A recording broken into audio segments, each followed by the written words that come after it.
Nos, íme egy hónapos Best Way medence takarófólia.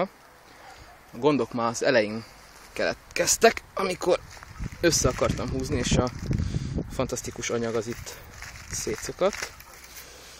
Utána pedig valószínűleg jöhetett egy nagyobb szél, ami lefújta, amit nem tudom, hogy hogyan, mert elvileg össze volt húzva. Lefújta. És látszik, hogy ez a fantasztikus minőségű műanyag, ami, tehát azért könyörgöm, hát ez medence takarófóliaként, ez szétszakadt.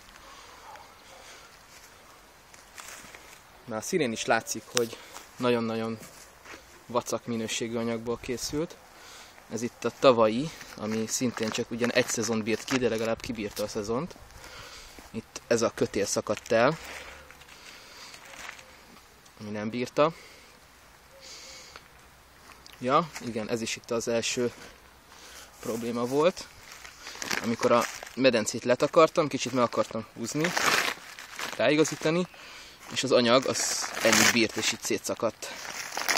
Tehát ezt medence takarófóliát nem lehet ilyen anyagból készíteni.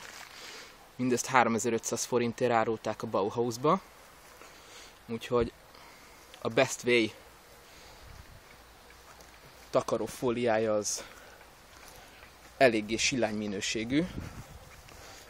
Nem szívesen vennék újra ilyet.